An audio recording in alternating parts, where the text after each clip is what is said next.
One thing I strongly disagree with, especially on the Disc Golf Pro Tour, at any level it's stupid, but especially on the Pro Tour, is you're going to tell us that inside of the bullseye, whatever it might be, 4 meters, 12 feet or whatever, is too close to count as a putt. But then you allow people who have uninspired course design or aren't very good course designers just put out of bounds in that same area. So I'm too close to putt, but I'm too far to be in bounds. Hey y'all, welcome back to the channel. Gonna be another kind of sit and talk video. Obviously you've clicked on the title. You know what this is gonna be about. I want to start this off by saying my play, my opinions on these people or organizations have nothing to do with my opinion of this being better. I make these videos or I speak up, whether it's on Twitter or Instagram or wherever you guys think I'm complaining, and not all of you, a lot of you guys probably appreciate it, but I speak up in order to try my best to raise awareness, because I do believe that in 15 years, for example, maybe I'm not playing disc golf anymore, especially probably not competitively, but in 15 years, I think that a lot of the stuff that I've brought up over the years will be standard practice, and I think that it'll be the norm for professional disc golf.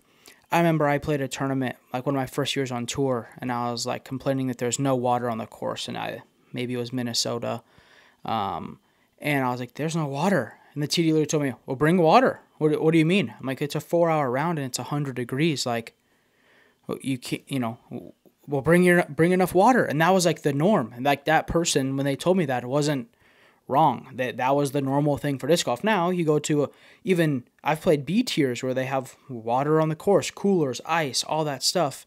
And when I complained about it, 11 years ago, I was the mean one. Now water's normal. I complain about course design because I think we disallow anybody to just put holes in the ground and then go, okay, well, this is boring. Let's rope it because I don't know how to design a good hole.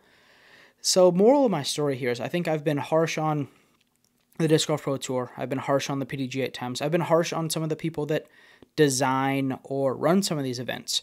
But at the end of the day, it's not about them. It's simply about I'm trying to raise awareness and get people thinking about disc golf, not what it is, but what it can and will be down the road. I genuinely believe the PDGA, comparative to golf, is our USGA, right? There's the PDGA who sets our rules. They decide that we need to be there 5 minutes early and decide about the foot fault and decide about all this stuff. And then the Disc Golf Pro Tour is equivalent to the PGA Tour, where if you play on the PGA Tour or the Disc Golf Pro Tour, you play under the USGA or the PDGA rulebook, which is the truth. So when I complain about some of this stuff, sometimes it's the Pro Tour, sometimes it's the PDGA, but overall, my strong opinion is that our PDGA, our governing body, our rules-making official process needs to have the professional disc golfer in mind. And I know when Brian Graham was the president of the PDGA, professional disc golf is 1% of the PDGA, but it's like, yeah, well, but these are the people that are, people are watching on YouTube or Instagram or Disc Golf Live or whatever, and that's what is growing the game is the professional side, people being invested, just like golf or basketball, right? Like the reason these sports continue to do well is because there's new superstars, whether they're in college or your favorite team is your local high school team, you're going to watch the other players. A lot of people who are fans of the sport obviously aren't playing it. People who love football and they're 40 years old, they're probably not going to play tackle football Sunday before their favorite team plays. They're a fan of the sport and they're a fan of the highest level. So disc golf, I greatly appreciate the fans, the amateurs. You guys are what makes the sport work. But at the end of the day, the reason that you guys support Macbeth and AB and me and whoever else it might be is because you love the professional side of the sport or you love the content side of the sport and you want to show support for that. But if everyone just played disc golf and it was just this mere hobby, no, there would be nobody to support because there would be no professionals having merchandise and all that type of stuff. So I think that our PDGA needs to set rules. One thing I strongly disagree with, especially on the Disc Golf Pro Tour, at any level it's stupid, but especially on the Pro Tour, is you're going to tell us that inside of the bullseye, whatever it might be, 4 meters, 12 feet or whatever, is too close to count as a putt. But then you allow people who have uninspired course design or aren't very good course designers just put out of bounds in that same area. So I'm too close to putt, but I'm too far to be in bounds. Explain to me how that is even a thing. Like, explain that. So in golf, 3-foot circle around the hole. So 1.5 feet, the hole, 1.5 feet. That's like 99.9% make for those guys. That'd be like putting a bunker or a hazard or out of bounds halfway in the middle of that and be like, oh, we'll just hit it to the left.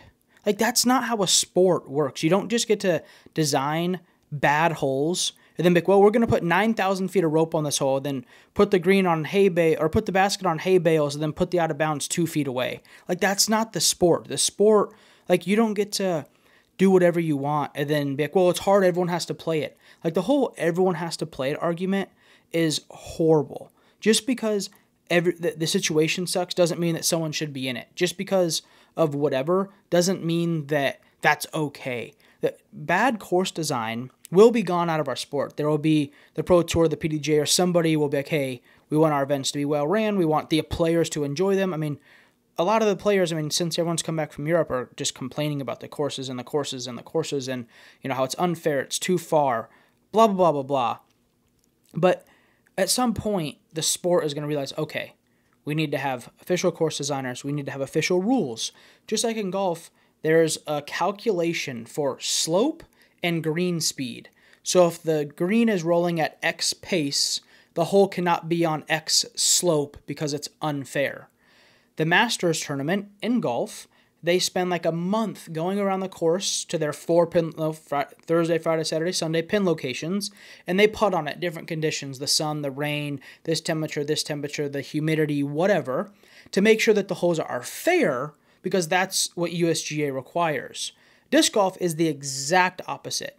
Disc golf is like, hey, there's a mountain, let's put the basket up there and watch them struggle. Like, and they think it's funny. Oh, we're challenging the players. Like, no, you're not. You're challenging us, but you're challenging us with flukiness. In disc golf, there should be some type of, okay, the slope is X, the ground, whether it's dirt or sand or tall grass, needs to, within reason, play at this. You shouldn't have a pile of rocks, a slope, and then a basket and a staircase, and make, yep, here's your world championship green, and then you have a target that doesn't catch the putt when it hits dead center. Nicholas's putt was a little high. James Proctor's putt, what else do you do? He hit it perfect, rolls down the cart path. Why is a cart path in the middle of our hole? Why is a staircase in the middle of our hole? Why are we playing on a slope like this? And then why are we playing on a basket that, obviously, he didn't putt it too high, too hard, nothing. Like, why is all of that happening? And then why, here's another problem in disc golf, does the manufacturer, so Innova or Discraft or whoever, they have to input their target to the PDGA and it has to be X height off the ground, right? Just like a basketball hoop needs to be 10 feet, just like a field goal needs to be X height by X width.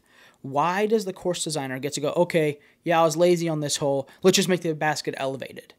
Like, there's a standard via the PDGA for how this company's basket needs to be for them to approve it. Why does it matter the height of the target if being approved doesn't even mean anything? You could just go put it on 9 hay bales and a pole 14 feet in the air and be like, all right, yeah, good luck. It doesn't make sense to me. That person should be able to just send their basket to the PDGA with the target on the ground and say, yeah, well, the pole could be whatever size, because that's what the highest level of our sport does. You don't see other sports doing this. They don't affect the equipment. They don't, oh, well, this hole is whatever, let's make the hoop 4 feet higher. Like, no, that's not how it works. There's no other sport that is played that instead of making the hole better, they just mess with the equipment. That's not like a thing.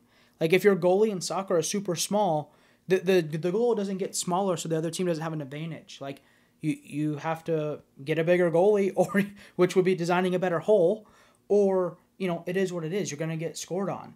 So there's some aspect to me of, like, making these people actually design courses and not just be like, oh, hey, yeah, this hole, everyone birdied it too much, but we'll just move it back 75 feet and it's the same par.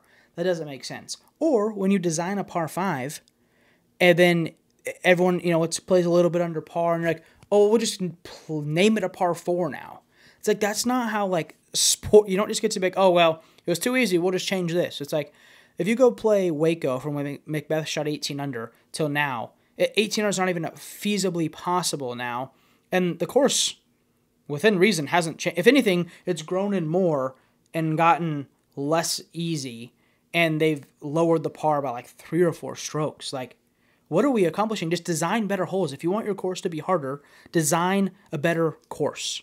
Like, I don't know why this is so difficult. And the players wouldn't complain, and there wouldn't be anything to complain about. If every hole was fair, and they cut the tree down in the middle, and they did this and they did that, it wouldn't be that hard.